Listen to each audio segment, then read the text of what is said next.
오늘 각종 사건, 사고 소식을 정리해보는 포인트 뉴스입니다. 첫 번째 소식입니다. 여신도들을 성폭행한 혐의로 재판에 넘겨진 기독교 복음선교회 JMS 총재 정명석 씨가 징역 17년을 확정받았습니다. 정 씨는 혐의를 부인해왔지만 대법원은 받아들이지 않았는데요. 선고 후 성폭행 피의자는 정의가 진짜 있다는 걸 알게 됐다고 말했습니다. 김태욱 기자입니다. 여신도들을 성폭행한 혐의로 재판에 넘겨진 JMS 총재 정명석 씨가 대법원에서 중형을 확정받았습니다. 대법원은 양형부당 등을 주장하던 정 씨의 상고를 모두 기각하고 징역 17년에 15년간 위치추적 전자장치 부착과 10년간 아동청소년 관련 기관 취업을 제한한 원심을 그대로 유지했습니다. 앞서 정 씨는 지난 2018년 2월부터 3년 7개월간 충남 금산군 월명동 수련원 등에서 23차례에 걸쳐 홍콩 국적의 여신도 등 3명을 성폭행 또는 추행한 혐의로 구속 기소됐습니다. 2018년 2월은 정 씨가 2001년부터 5년 동안 해외에서 여신도 4명을 성폭행한 혐의로 10년간 복역하고 나온 직후였습니다.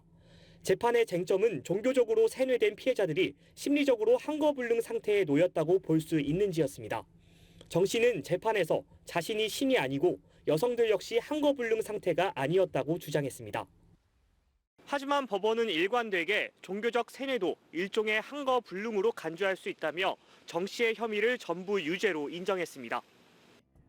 앞서 정 씨는 1심에서 징역 23년을 선고받았는데 2심에서 녹음 파일의 증거 능력 부족 등을 이유로 징역 17년으로 형이 줄었습니다. 대법원 선고 이후 반 JMS 단체와 피해자는 기자회견을 통해 그동안의 소회를 밝혔습니다. 성폭행 피해자였던 홍콩 국적의 여신도 메일프 씨는 긴 싸움 끝에 정의가 진짜 있다는 것을 알게 됐다고 말했습니다.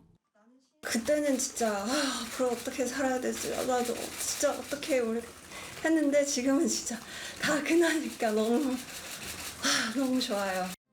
한편 정 씨는 지난해 5월과 11월 또 다른 여신도들에게 성범죄를 저지른 혐의로 추가 기소돼 별도 재판을 받고 있습니다. 연합뉴스TV 김태욱입니다. 두 번째 소식입니다. 심야에 길을 걷던 10대 여성을 흉기로 무참히 찔러 숨지게 한 묻지마 살인범 박대성에게 1심 법원이 무기징역을 선고했습니다. 피해자의 아버지는 시민 안전을 위해서는 극형을 선고해야 한다며 울분을 토했습니다. 천재상 기자입니다. 광주지방법원 순천지원은 이른바 묻지마 살인 혐의로 기소된 박대성에게 무기징역과 20년간 전자장치 부착을 명령했습니다. 박대성은 지난해 9월 26일 새벽 순천의 한 인도에서 18살 A양에게 흉기를 무참히 휘둘러 숨지게 한 살인 혐의를 받습니다. 당시 A양은 몸이 불편한 아버지의 약을 사러 갔다가 집으로 돌아오던 길이었습니다.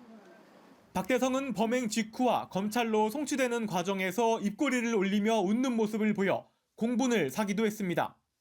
재판부는 피해자는 꿈을 펼치지도 못한 어린 나이에 숨졌고 유가족은 크나큰 정신적 고통을 겪고 있다고 양형 이유를 설명했습니다. 그러면서 우리 사회의 충격과 공포, 불안감을 느끼게 하고도 진지한 반성이나 성찰의 모습도 없다고 꾸짖었습니다. 박대성은 A양에게 흉기를 휘두른 이후 흉기를 소지하고 여주인이 운영하는 주점과 노래방을 찾는 등 살인을 예비한 혐의도 받습니다. 재판부는 추가 살인이 용이한 대상을 물색했다가 다른 손님이 있는 등 우연한 사정으로 단념한 것으로 보인다고 판단했습니다.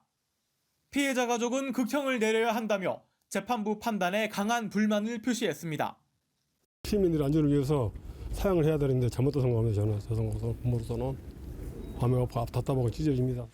앞서 결심 공판에서 박대성에게 사형을 구형한 검찰은 판결문을 검토한 뒤 항소 여부를 결정할 방침입니다.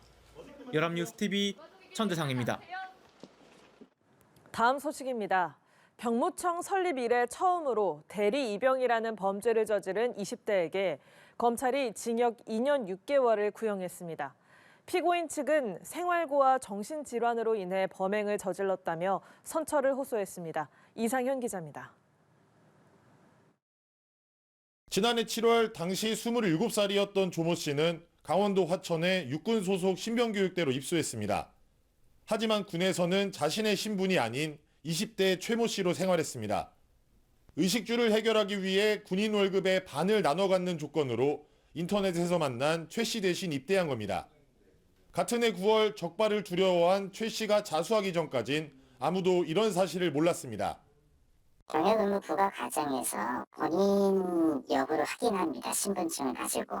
근데 그 과정에서 담당 직원이 본인 확인하는 그 과정을 소홀히 한 것으로 확인이 됩니다. 검찰은 이번 사건이 국가복무 시스템의 근간을 흔드는 중대 범죄라며 징역 2년 6개월을 구형했습니다. 이에 대해 조 씨 측 변호인은 피고인이 생활고와 정신질환으로 인해 범행을 저지르게 됐다며 선처를 호소했습니다. 조 씨도 최후 진술에서 사회로 돌아가게 된다면 아버지와 함께 일하며 조용히 살아가겠다고 다짐했습니다. 재판부는 의료기관으로부터 조 씨에 대한 정신감정 결과를 받아본 뒤 1심 선고를 할 예정입니다. 1심 선고 공판은 다음 달 13일 열릴 예정입니다. 연합뉴스 TV 이상현입니다. 마지막 소식입니다. 정품으로 시가 200억 원 상당의 가짜 명품을 중국에서 밀수입한 40대 여성이 세관 당국에 적발됐습니다. 처음에는 본인이 사용하려고 소위 짝퉁을 조금씩 들여온 이 여성은 품목과 양을 점점 늘리다 결국 수사 당국에 표적이 됐습니다. 고이은 기자입니다. 전남 무안군의 한 창고입니다. 안으로 들어가 봤더니 의류 매장을 방불케 할 정도로 많은 상품이 놓여 있습니다. 가까이서 살펴보니 루이비통을 비롯해 샤넬, 구찌 등 익숙한 명품 브랜드들이 눈에 들어옵니다. 그런데 사실 이 제품들 모두 가짜였습니다. 세관이 압수한 물품입니다. 총 34개의 브랜드 5천여 점에 이릅니다.